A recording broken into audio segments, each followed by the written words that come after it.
కాశీబుగ్గ ఆలయ ఘటనల ప్రమాదకరమైనటువంటి ఘటనలో చోటు చేసుకున్నటువంటి నేపథ్యంలో కాశీబుగ్గలో మృతుల సంఖ్య అయితే అంతకంతకు పెరుగుతోంది. ఇప్పటికే దాదాపుగా 10 మంది మృతి చెందినట్లుగా తెలుస్తోంది. పలువురికి గాయాలు కూడా అయ్యాయి. ఏకాదశి కావడంతో అక్కడ పెద్ద సంఖ్యలో భక్తులు తరలి వచ్చారనేది కూడా చెప్తున్నారు. దాదాపుగా 25,000కు పైగా భక్తులు అక్కడ హాజరయ్యారనేటువంటి మాట. అక్కడ ఉన్నటువంటి ఏర్పాట్లు దాదాపుగా 2 నుంచి 3,000 మంది భక్తులకు మాత్రమే ఉన్నాయనేటువంటి మాట చెప్తున్నారు.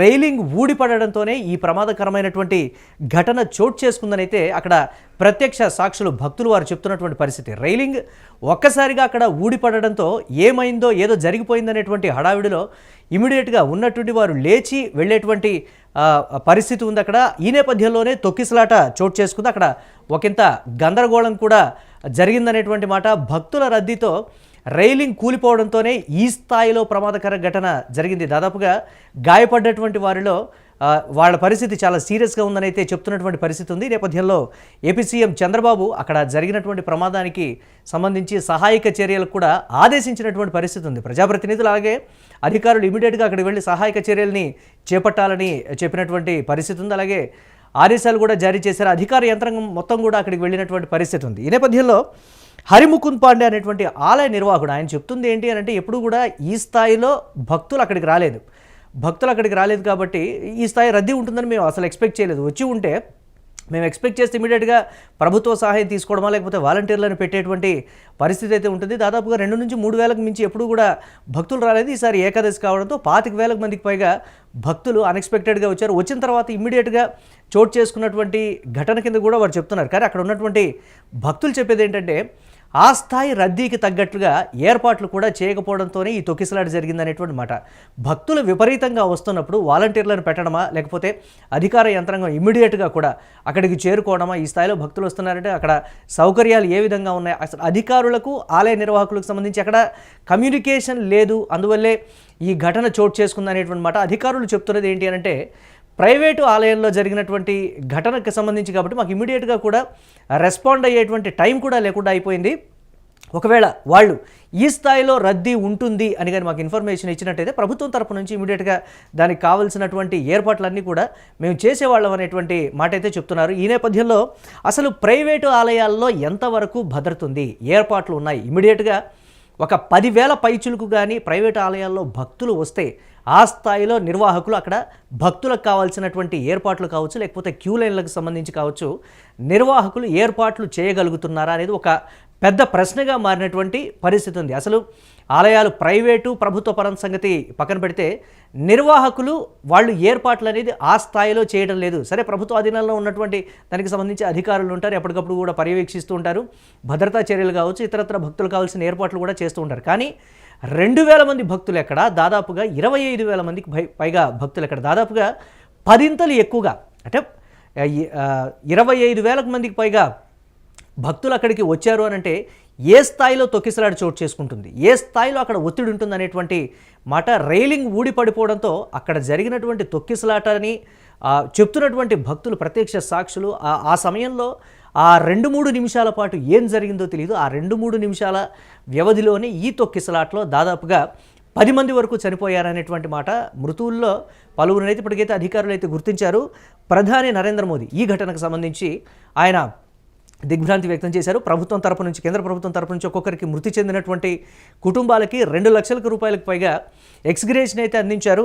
అలాగే గాయపడ్డటువంటి వారికి 50,000 రూపాయల ఆర్థిక సాయాన్ని అయితే ప్రకటించినటువంటి పరిస్థితి ఉంది. అయితే ఈ నేపథ్యంలో ప్రస్తుత ఆలయ వద్ద పరిస్థితి ఏంటి అంటే, అందరినీ కూడా ఖాళీ చేయించి అక్కడి నుంచి అందరినీ బయటకు పంపించి అసలు పరిస్థితి ఏంటి, గాయపడ్డటువంటి వారిని ఇమీడియట్గా కూడా హాస్పిటల్కు తరలించి వారికైతే చికిత్స అందిస్తున్నారు. కానీ కొంతమంది పరిస్థితి చెప్పలేమని ఆల్రెడీ డాక్టర్లు చెప్పినట్లుగా కూడా తెలుస్తుంది. చాలామంది పరిస్థితి అయితే విషమంగా ఉందనేటువంటి మాట. మృతుల సంఖ్య అయితే అంతకంతకు పెరుగుతుందనేటువంటి పరిస్థితి ఉంది. ఇదే కాదు, 4 నెలల క్రితమే ఈ ఆలయం మొదలైందని అయితే అక్కడ చెప్తున్నటువంటి పరిస్థితి ఉంది. ప్రమాదం జరగడానికి ఒకంత కారణానికి కూడా ఎంట్రన్స్ అయితే ఒక్కటే ఉంది, క్యూ లైన్లు కూడా చాలా తక్కువ ఉన్నాయి. కాబట్టే భక్తులు ఇమీడియట్గా పూజ చేసుకొని బయటకు వెళ్ళిపోదాం అనేటువంటి ఆలోచనలో ఉన్నారు. కాబట్టి ఆ స్థాయి ఒత్తిడి, ఆ తొందరలోనే ఆ రైలింగ్ అనేది కూలిపోయిందనేటువంటి ఒక మాట అయితే అక్కడ ఉన్నటువంటి ప్రత్యక్ష సాక్షులు అయితే చెప్తూ ఉన్నారు. కొంతమంది అంటూ ఉన్నారు, మేము స్టార్టింగ్లోనే వచ్చేటప్పుడే అనుకున్నాం ఈ స్థాయిలో ఇంత ఉంటే మేము వెళ్ళేటప్పటికి ఎంత టైం పడుతుందో ఇమీడియట్గా దర్శనం చేసుకొని వెళ్ళిపోదాం అనేటువంటి ఆలోచనలో ఉన్నాం అనేటువంటి మాట చెప్తున్నారు. కానీ ఇట్లాంటి దిగ్భ్రాంతికరమైనటువంటి ఒక ఘటన చోటు చేసుకుందని అయితే మేము అసలు ఎక్స్పెక్ట్ చేయలేదనేటువంటి మాట చెప్తున్నారు. మృతులకైతే 2 లక్షల రూపాయలకు ఎక్స్గ్రేస్ అయితే కేంద్ర ప్రభుత్వం ప్రకటించింది. బట్ రాష్ట్ర ప్రభుత్వం తరపు నుంచి ఇంకా అనౌన్స్మెంట్ రావాల్సినటువంటి పరిస్థితి అయితే ఉంది. వారిలో కొంతమంది పేర్లు అయితే మనకు సమాచారం అందుతోంది. చిన్నమ్మ, విజయ, నీలమ్మగా అయితే కొంతమందిని అయితే గుర్తించినటువంటి పరిస్థితి ఉంది. వారితో వచ్చినటువంటి వారు కావచ్చు, లేకపోతే ఇండివిజువల్గా వచ్చినటువంటి వారు కావచ్చు, ఈ ప్రమాదంలో మరణించినట్లుగా కూడా అధికారులు అయితే చెప్తున్నారు. అసలు ఆలయాల్లో సరే ప్రభుత్వ పరం ప్రైవేట్ పరం సంగతి పక్కన పెడితే ఆలయాల్లో భక్తుల రద్దీ ఇమీడియట్గా పెరిగితే నిర్వాహకులు కావచ్చు, అధికారులు కావచ్చు ఎంత త్వరితగతిన చర్యలు తీసుకుంటారు, ఏర్పాట్లకు సంబంధించి పర్టికులర్గా దర్శన క్యూలైన్లు కావచ్చు, లేకపోతే ఇతరత్ర భక్తుల తాకిడి ఎక్కువగా ఉండేటువంటి ఆలయాల పరిస్థితి ఏంటి, ముఖ్యంగా ఏకాదశి పర్వదినం లాంటి ఇలాంటి రోజుల్లో భక్తుల రద్దీ విపరీతంగా ఉంటుంది. కాబట్టే ముందస్తుగా చర్యలు తీసుకుంటే, ముఖ్యంగా చర్యలు తీసుకుంటే బాగుంటుందనేటువంటి మాట అయితే వినిపిస్తోంది. దాదాపుగా ఎప్పుడు కూడా ఆలయానికి 2 నుంచి 3 వేల మంది భక్తులు వస్తూ ఉంటారు. కానీ ఈసారి దాదాపుగా 25,000 మందికి పైగా భక్తులు వచ్చారు అని అంటే ఏర్పాట్లు ఏ విధంగా ఉన్నాయో అర్థం చేసుకోవచ్చు. సరే ప్రైవేట్గా కొన్ని ఆలయాల్లో మనం చూస్తుంటాం, ప్రైవేట్గా వాలంటీర్లు వారు ముందు రోజే వారి పేర్లు ఆలయాల్లో ఇచ్చి నమోదు చేయించి మేము వాలంటీర్గా ఇక్కడ ఉంటాం, ఈ ఏర్పాట్లకు సంబంధించి కావచ్చు, భక్తులకు సంబంధించి క్యూ లైన్ల వద్దైనా మేము ఉంటామని దాదాపుగా ప్రధాన ఆలయాల్లో అయితే చాలామంది వాలంటీర్గా వస్తూ ఉంటారు. కానీ ఇక్కడ ఈ ఆలయంలో అటువంటి వ్యవస్థే లేదు. హరిముకుంద్ పాండే చెప్తున్నటువంటి మాట ఏంటి అని అంటే, ఎప్పుడు కూడా 2 నుంచి 3 వేల మంది మధ్యలో వస్తూ ఉంటారు, కానీ ఈ స్థాయిలో వస్తారని మేము ఎక్స్పెక్ట్ చేయలేదు.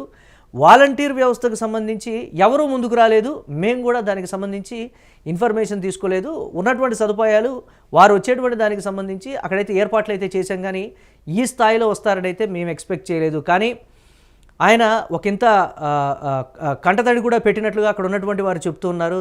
తాను ఎంతో ప్రేమగా నిర్మించుకున్నటువంటి ఆలయం తిరుపతిలో తనకి దర్శనం దొరకలేదనేటువంటి ఒక కారణంతో దాదాపుగా 8 నుంచి 10 సంవత్సరాల మధ్యలో కష్టపడి ఈ ఆలయాన్ని నిర్మించుకొని భక్తులకు నేను దర్శన భాగ్యం కలిగించాలనేటువంటి ఒక ఉద్దేశంతో దీన్ని నిర్మించాను. ఈ ఆలయంలో ఇలా జరుగుతుందని అయితే నేను అసలు ఎక్స్పెక్ట్ చేయలేదన్నమాట హరిముకుంద్ పాండే చెప్తున్నటువంటి బ్రేకింగ్ న్యూస్ చూస్తున్నాం.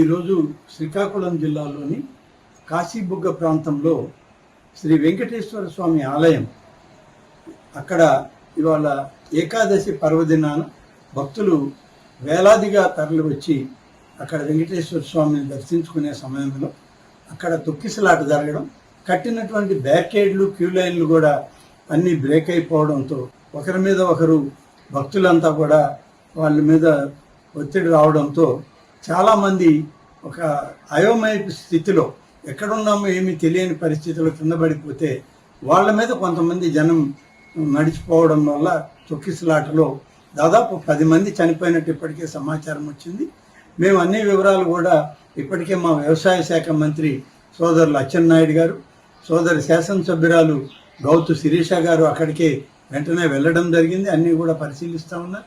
జిల్లా కలెక్టర్ గారు, దేవాదాయ శాఖ అధికారులందరూ కూడా అక్కడే పరిశీలించి వివరాలన్నీ కూడా సేకరిస్తూ ఉన్నారు. మొత్తం మీద ఇప్పటికే అందిన సమాచారంలో అయితే 10 మంది చనిపోయారని చెప్పి ఇప్పటికే సమాచారం వచ్చింది. గౌరవ ముఖ్యమంత్రి గారు కూడా వీటి మీద స్పందించి ఆదేశాలు ఇవ్వడం జరిగింది. మొత్తం మీద ఈ ఆలయం అనేటువంటిది ఆలయ ప్రమాదకరమైనటువంటి ఘటన నేపథ్యంలో అక్కడ గాయపడ్డటువంటి వారి పరిస్థితి అయితే సీరియస్గా ఉందని చెప్తున్నటువంటి పరిస్థితి. మృతుల సంఖ్య దాదాపుగా 9కి చేరుకున్నటువంటి పరిస్థితి. గాయపడ్డటువంటి వారి గురించి మనకి చెప్పడానికి జీవితేశ్వరరావు గారు డాక్టర్ అక్కడ సంఘటనా స్థలం నుంచి మనతో సిద్ధంగా ఉన్నారు. జీవితేశ్వరరావు గారు నమస్తే. నమస్కారం అండి. ఏంటి గాయపడ్డటువంటి వారి పరిస్థితి ఏ విధంగా ఉంది? చాలా మంది వరకు సీరియస్గా ఉందని అయితే ఇన్ఫర్మేషన్ అందుతోంది. అదే 9 ఆల్రెడీ లాస్ట్ లైవ్స్ అండి. 9 మెంబర్స్, ఇద్దరు క్రిటికల్లీ ఇల్లు బాగా. ఓకే. అందరూ 9 లో అందరూ పాపం మహిళలే, 8 చిన్న అబ్బాయి, ఒక అబ్బాయి. ఓకే. చిన్న అబ్బాయి, తర్వాత 8 మంది మహిళలు, ఒక ఇద్దరు క్రిటికల్ గా ఉన్నారు. ఇద్దరు పరిస్థితి, మిగతా వాళ్ళకి బాగా ఇంజర్డ్. అంటే ఎంతమంది ఇంజూర్ అయ్యారు ఈ ఘటనలో మొత్తం? ఇంజరీస్ అంటే అక్కడ మొత్తం ఒక పెద్ద అదే సమూహం కదండి. ఇంజర్డ్ పీపుల్ చాలా మంది ఉన్నారండి.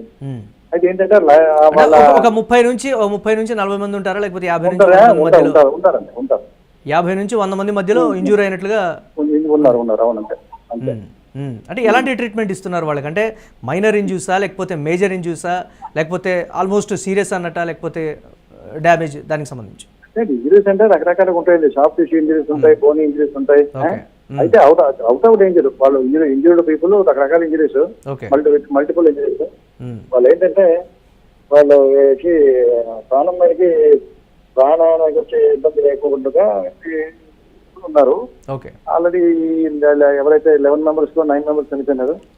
ఇంకో 2 మెంబర్స్ క్రిటికల్ వాళ్ళు బాగా వాళ్ళని ప్రయత్నం చేస్తున్నారు. అదే విషయం. రైట్. అంటే అక్కడికి వచ్చినటువంటి వాళ్ళల్లో దాదాపుగా సీరియస్గా ఉన్నటువంటి వారి పరిస్థితి ఎంతమంది? అది సీరియస్ గా ఉన్న వాళ్ళే చనిపోయారు కదండి. ఇద్దరు సీరియస్ గా ఉన్నారు. ఇప్పుడు ఇంజూర్ అయినటువంటి వాళ్ళల్లో కొంతమంది పరిస్థితి సీరియస్ గా ఉంది. కొంతమంది వాళ్ళు బాగానే ఉన్నారండి. బాగానే ఉండమంటే కట్లు చేతులకి, కాళ్ళకి, లేదా మల్టిపుల్ ఇంజరీస్ తో కట్లు కట్టుకుని ఉన్నారు. వాళ్ళు బాధపడుతుంటారు కదా, శారీరకంగా నొప్పి ఉంటారు కదా. అందరికీ ప్రభుత్వమే అక్కడ చేస్తుందా, లేకపోతే అందరూ కూడా అక్కడ ఉన్నటువంటి నియర్ బై హాస్పిటల్స్ కి తీసుకెళ్లారు? గవర్నమెంట్ హాస్పిటల్ కి అందరినీ తీసుకొచ్చారు. ఇక్కడ గవర్నమెంట్ హాస్పిటల్ డాక్టర్స్ బాగా చూస్తున్నారు. అంటే ప్రభుత్వ అధికారుల పర్యవేక్షణలోనే వాళ్ళకి ట్రీట్మెంట్ జరుగుతుందా? అంటే ప్రభుత్వ అధికారుల పర్యవేక్షణలోనే వాళ్ళకి ట్రీట్మెంట్ జరుగుతుందా? అంతే. రైట్. థ్యాంక్ యూ జీవితేశ్వరరావు గారు. అంటే దాదాపుగా రైట్. దాదాపుగా మేము ప్రైవేట్ డాక్టర్స్ ఉండి, అంటే సాలిడారిటీ ఏమైనా మన నీడ్ ఏమైనా ఉందా అని మేము వచ్చాం. మామూలుగా రెస్పాండ్ అయ్యి కొంతమంది ప్రైవేట్ డాక్టర్స్ కూడా రావడం జరిగింది. మెడికల్ గా వాళ్ళకి సేవలు అందించడానికి ఇక్కడ ఏ లోటు లేదండి. Right. Thank you Jeevitheswararao. So అది అక్కడ గాయపడ్డటువంటి వారు దాదాపుగా ఒక 50 నుంచి 100 మంది వరకు ఉంటారు. బోన్ ఇంజురీస్ కావచ్చు, లేకపోతే మిడ్ వేరియంట్ ఇంజురీస్ కావచ్చు, లేకపోతే ఇతరత్ర షార్ట్ ఇంజురీస్ కావచ్చు. మొత్తం మీద దాదాపుగా గాయపడ్డటువంటి వారి పరిస్థితి ఒక 50 నుంచి 100 మంది మధ్యలో వరకు అయితే ఉంటుంది.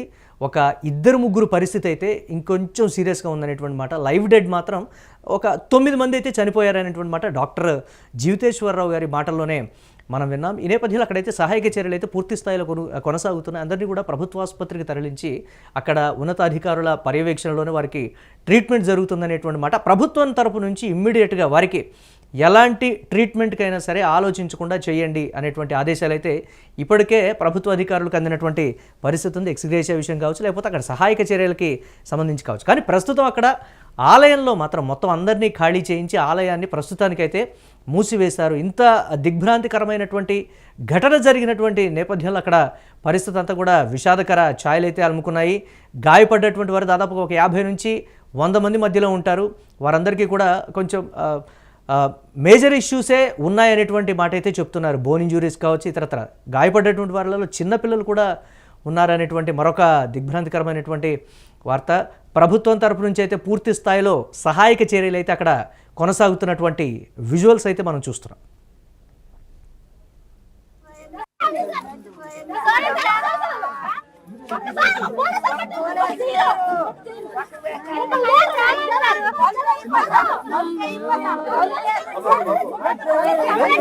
రైట్. ఎమ్మెల్యే గౌతు శిరీష అలాగే మంత్రి అచ్చెన్నాయుడు కూడా ఘటన జరిగినటువంటి ప్రాంతానికైతే వారు వచ్చారు. అక్కడ భక్తుల ఆర్తనాదాలు కావచ్చు, అక్కడ ఉన్నటువంటి వారు మంత్రి అచ్చెన్నాయుడికి అంతా కూడా వివరంగా చెప్తున్నారు. ఈ ఘటన జరిగిన దానికి ఎవరు బాధ్యత వహిస్తారు, మా గోస ఎవరు తీరుస్తారు అనేటువంటి దానికి సంబంధించి కూడా చెప్తున్నారు. ఇంజూరీ అయినటువంటి వాళ్ళు ఇమీడియట్గా అయితే అక్కడ మనం వెనక సైడ్ చూస్తున్నాం. అధికారులు అక్కడ గాయపడేటువంటి వారిని అయితే అక్కడ హుటాహుటిన తరలిస్తున్నారు. కానీ వారి బంధువులు, వారి కుటుంబ సభ్యులు, గాయపడినటువంటి వారి కుటుంబ సభ్యులు ఈ ఘటనకు సంబంధించి ప్రభుత్వం బాధ్యత వహిస్తుందా, దీనికి ఎవరు జవాబుదారీగా ఉంటారు, ఈ స్థాయిలో భక్తులు వస్తారని తెలిసినప్పుడు ఆలయ నిర్వాహకులు ఎందుకు ఏర్పాట్లు చేయలేదు అని అడుగుతుంటే మంత్రులు కావచ్చు, లేకపోతే అక్కడ ఎమ్మెల్యే గౌతు శిరీష్ కావచ్చు, మౌనంగా నిలబడిపోయినటువంటి పరిస్థితి. ఎందుకంటే అది ప్రైవేటు ఆలయం కావడంతో ఎవరూ కూడా ఏం మాట్లాడలేనటువంటి పరిస్థితి. ఒకవేళ ప్రైవేటు ఆలయం ప్రభుత్వానికి కానీ ఇన్ఫర్మేషన్ ఇస్తే ఆ స్థాయిలో ఏకాదశి పర్వదినం కాబట్టి చాలామంది భక్తులు వస్తారనుకున్నారు. రెగ్యులర్గా వచ్చే 2 నుంచి 3 వేల మంది కానీ ఇంకొక 1000 మంది ఎక్కువ వస్తారనుకున్నారు. కానీ దాదాపుగా 25,000 మంది భక్తులు అక్కడికి వస్తారని కూడా మేము అనుకోలేదనేటువంటి మాట. భక్తులు ఎక్కువ వచ్చారని అనుకునే లోపనే దురదృష్టకరంగా ఈ ఘటన జరిగిందని ఆలయ నిర్వాహకులు అయితే చెప్తున్నారు. గౌతు శిరీష ఆ బాధితుల మాటలు వింటుంది. వారు కన్నీటి పర్యంతమవుతున్నటువంటి పరిస్థితి ఉంది. మంత్రి అచ్చెన్నాయుడు కూడా అక్కడ పర్యవేక్షణ, అంటే ఆయన అక్కడ జరుగుతున్నటువంటి దానికి సంబంధించి పర్యవేక్షిస్తూ ఉన్నారు. ఎంతమంది ఇంజ్యూర్ అయ్యారు వారందరికీ ఇమీడియట్గా కూడా ట్రీట్మెంట్ ఇప్పించేటువంటి పరిస్థితి కూడా అచ్చెన్నాయుడు పర్యవేక్షిస్తున్నటువంటి పరిస్థితి ఉంది. కానీ హరిముకుంద్ పాండే ఆయన చెప్పేటువంటి మాట అయితే ఒకటే, ఈ స్థాయిలో వస్తారని అనుకోలేదని సింపుల్గా ఒక మాట చెప్తున్నప్పటికీ కూడా అక్కడ ఉన్నటువంటి 2 నుంచి 3 వేల మందికి ఏర్పాట్లు చేశామని చెప్తున్నారు. అక్కడ నిర్వాహకులైనా సరే ఇమ్మీడియట్గా ఈ స్థాయిలో జనాలు వస్తున్నప్పుడు నియంత్రించేటువంటి పరిస్థితి వాలంటీర్లా, లేకపోతే ఇమ్మీడియట్గా పోలీసులకు ఇన్ఫర్మేషన్ ఇచ్చి మీరు మాకు ఈ ఏర్పాట్లకు సంబంధించి రక్షణ కల్పించండి అనా, లేకపోతే నియంత్రించండి భక్తులనైనా ఇన్ఫర్మేషన్ ఇచ్చి ఉంటే కనీసం భక్తులను నియంత్రించే వాళ్ళు ముందుగా కనీసం అనౌన్స్మెంట్ కూడా లేదు. ఆ క్యూ లైన్లలో ఆ స్థాయిలో ఒత్తిడి జరుగుతూ ఉంటే అక్కడ భక్తుల రద్దీ ఎక్కువగా కొనసాగుతోంది. మీరు సమన్వయం పాటించండి. ఈ నేపథ్యంలో తీవ్రమైనటువంటి ఒత్తిడితో అక్కడ భక్తులు ఉన్నారు కాబట్టి పూర్తి స్థాయిలో మీరంతా ప్రశాంతంగా ఉండండి, తొందరపడొద్దని కూడా ఏమాత్రం కూడా అనౌన్స్మెంట్ అయితే లేనటువంటి పరిస్థితి. ప్రధాని నరేంద్ర మోదీ ఈ ఘటనకు సంబంధించి దిగ్భ్రాంతి వ్యక్తం చేస్తూ ట్వీట్ చేసినటువంటి దాన్ని కూడా యూటీవీ స్క్రీన్ మీద ఎక్స్క్లూజివ్గా మనం చూస్తున్నాం. దాదాపుగా ఒక 2 లక్షల రూపాయలు కేంద్ర ప్రభుత్వం నుంచి ఎక్స్గ్రేషియా ప్రకటించి, అలాగే గాయపడినటువంటి వారికి తక్షణ సహాయం కింద 50,000 రూపాయలు ప్రకటిస్తూ కూడా ప్రధానమంత్రి నరేంద్ర మోదీ ట్వీట్ చేసినటువంటి దానికి సంబంధించి కూడా చూస్తున్నాం. Venkateswara Swamy temple in Srikakulam, Andhra Pradesh. My thoughts are with those who have lost their near and dear ones. I pray that the injured recover soon. అంటే త్వరగా కోలుకోవాలి గాయపడ్డటువంటి వారని కూడా ప్రధాని నరేంద్ర మోదీ తీవ్ర దిగ్భ్రాంతి వ్యక్తం చేస్తూ ఆ ట్వీట్లో వారు మెన్షన్ చేసినటువంటి పరిస్థితి. ఆ కింద ఎక్స్గ్రేషియాకు సంబంధించినటువంటి డీటెయిల్స్ కూడా ప్రధాని నరేంద్ర మోదీ అయితే మెన్షన్ చేశారు. చంద్రబాబు నాయుడు అసలు అక్కడ గాయపడ్డటువంటి వారి పరిస్థితి కావచ్చు, అక్కడ సహాయక చర్యలకు సంబంధించి ఏమాత్రం వెనకాడద్దు, హుటాహుటిన అక్కడ సహాయక చర్యలు అయితే చేపట్టి వారికి ఎలాంటి ట్రీట్మెంట్కైనా సరే ఆలోచించకుండా చేయాలనేటువంటి మాట. అధికారులు, ప్రజాప్రతినిధులు, స్థానిక అధికారులు కూడా ఘటనా స్థలానికి వెళ్ళి అక్కడ సహాయక చర్యలను ఇమ్మీడియట్గా కూడా పర్యవేక్షించాల్సిందిగా ఆదేశాలు జారీ చేసినటువంటి పరిస్థితి అయితే ఉంది. కానీ ఉన్నతాధికారులు, ఇతర మంత్రులు కూడా మరి కాసేపట్లో అక్కడికి చేరుకొని అసలు పరిస్థితికి సంబంధించి కావచ్చు, లేకపోతే బాధితుల్ని పరామర్శించేటువంటి పరిస్థితి ఉంటుందనేటువంటి మాట అయితే ప్రస్తుతం ప్రాథమికంగా తెలుస్తోంది.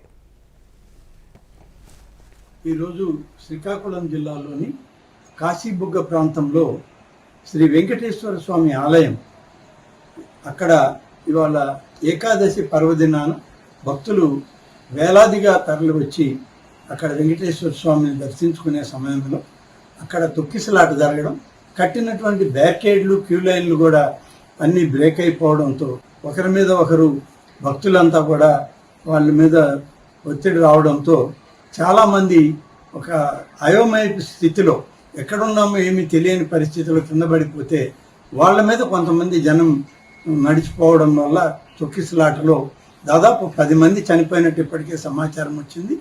మేము అన్ని వివరాలు కూడా ఇప్పటికే మా వ్యవసాయ శాఖ మంత్రి సోదరులు అచ్చెన్నాయుడు గారు, సోదరి శాసనసభ్యురాలు గౌతు శిరీష గారు అక్కడికే వెంటనే వెళ్ళడం జరిగింది. అన్నీ కూడా పరిశీలిస్తూ ఉన్నారు. జిల్లా కలెక్టర్ గారు, దేవాదాయ శాఖ అధికారులందరూ కూడా అక్కడే పరిశీలించి వివరాలన్నీ కూడా సేకరిస్తూ ఉన్నారు. మొత్తం మీద ఇప్పటికే అందిన సమాచారంలో అయితే 10 మంది చనిపోయారని చెప్పి ఇప్పటికే సమాచారం వచ్చింది. గౌరవ ముఖ్యమంత్రి గారు కూడా వీటి మీద స్పందించి ఆదేశాలు ఇవ్వడం జరిగింది. మొత్తం మీద ఈ ఆలయం అనేటువంటిది ఇది ప్రభుత్వ ఆధీనంలో ఉన్నటువంటి ఆలయం కాదు. ఒక ప్రైవేటు వ్యక్తి తన సొంత నిధులతో నిర్మాణం చేసిన ఆలయం. దీని వివరాలు కూడా సరిగా ప్రభుత్వం దగ్గర లేవు. దేవాదాయ శాఖకు కానీ ఇతర జిల్లా అధికారులకు కూడా ఆ నిర్మాణం చేసిన వ్యక్తి ఈ ఆలయ వివరాలు ఇవ్వకుండా ఇవాళ ఏకాదశి పర్వదినాన దాన్ని ప్రారంభించుకుని ఎక్కువ మంది భక్తులు రావడం జరిగింది. ఆ ఆలయ పరిధి కేవలం 2-3 వేలు మాత్రమే సరిపోయేటువంటి ఆలయం. కానీ ఈరోజు ఈ ఏకాదశి కారణం కార్తీక మాసం వల్ల దాదాపు 25,000 మంది పైన జనాభా వచ్చారని, అందులో సరైన క్యూ లైన్ లేకపోవడంలో తొక్కిసలాట జరిగిందని ఇప్పటి వరకు మాకు అందుతున్న సమాచారం. కానీ ఏదేమైనా అంతమంది భక్తులు చనిపోవడం అనేటువంటిది చాలా బాధాకరం.